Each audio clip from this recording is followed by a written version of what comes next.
What is globalization? Globalization is a process of international integration arising from the interchange of worldviews, product, ideas, and other aspects of culture.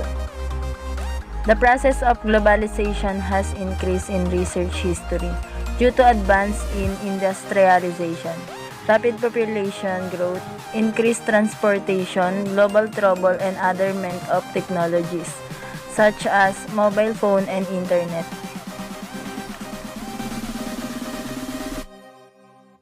Next is regionalization. What is regionalization? Regionalization is a process of dividing an area into smaller segments called regions. One of the various examples of regionalization is the division of nation into states or provinces. According to Hiroyuki Hoshiro, an increase in the cross-border flow of the capital goods and people within a specific geographical area. It develops from bottom-up through societally driving process coming from markets, private, and investment flow, none of which is strictly controlled by government. Regionalization can be called spontaneously bottom-up process. The difference between regionalization and globalization in terms of nature, market cultural, and societal relation in nature.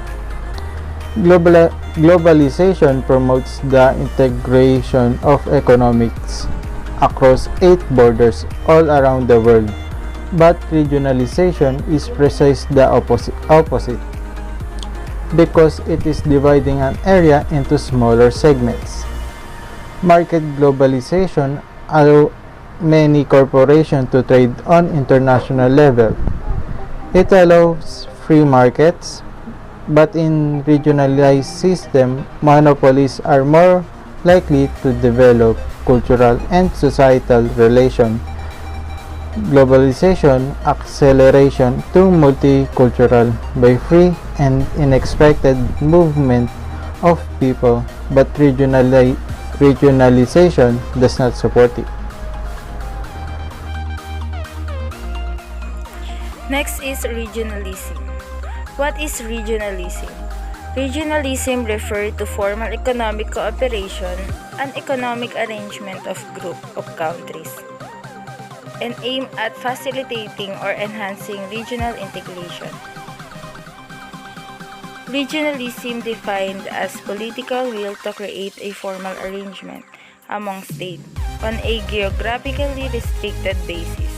Also, regionalism describes an action by government to liberalize or facilitate trade on a regional basis. Sometimes, through free trade areas or custom unions, regionalism can be divided into two. These are bilateral and multilateral relations. Relations involve of two countries in the same region to achieve accommodates. Example, by foreign direct investment in other countries, while multilateral relations involve more than two countries in the same region. For example, Asian countries in the Southeast Eastern region cooperate to get income from the welfare and the peace of member countries. Since the main participants are government, it can be expressed as an artificial top-down process. The development of regionalization means an increasing the number of regional economic transactions such as money, trade, and foreign direct investment or FDI.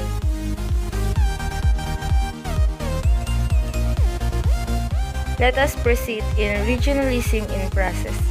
Regionalism in process refers to arrangement of regionally close government to establish kind of formal institution such as Asia-Pacific Economic Cooperation or APEC, APEC, and East Asia Summit or bilateral preferential trade arrangement in order to cooperate each other together under various issues.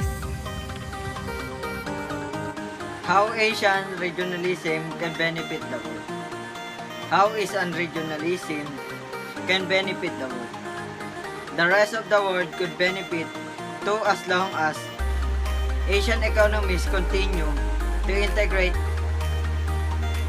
not just with each other but also with the rest of the world.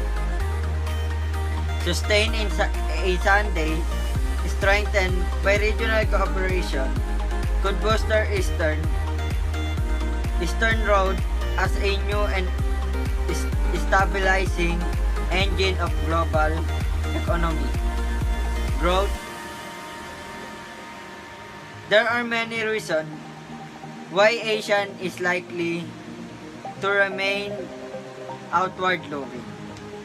Because its economy is in large part built on economies of scale and scope in manufacturing and so required global markets to perform and its potential indeed because an integrated Asia will continue to have a power stake in the global economy. It would have both an incentive and leverage to play.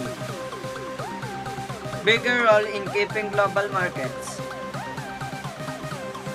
open and vibrant and integrated Asia can generate productivity, gain new ideas and competition that boost economic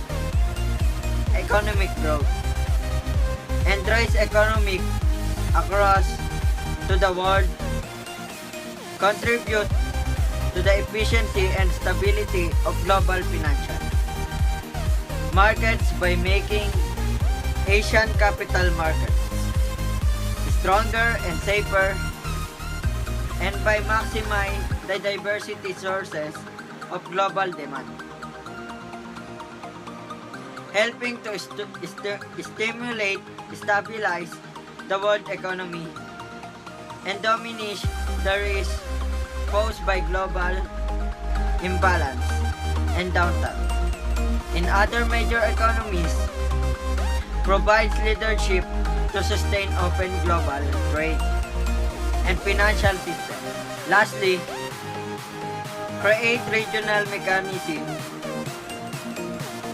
to manage health, safety, and environmental issues better and thus contribute to more effective global solution of this problem. While Asian regionalism is primarily motivated by the desire to advance welfare in the region, it could not do so by the training from the development. Elsewhere, in the contrary, Asian regionalism can help to sustain global economic growth progress at the time when other major regions. Asian regionalism is the center of gravity of the global economy and shifting to Asia. Region's economy is already similar in the size of globe of Europe and North America, and influence in the world continue to increase in many Asian countries. The cycle of property has been broken. Success brought in new challenge, while rapid economy growth remains in a priority system.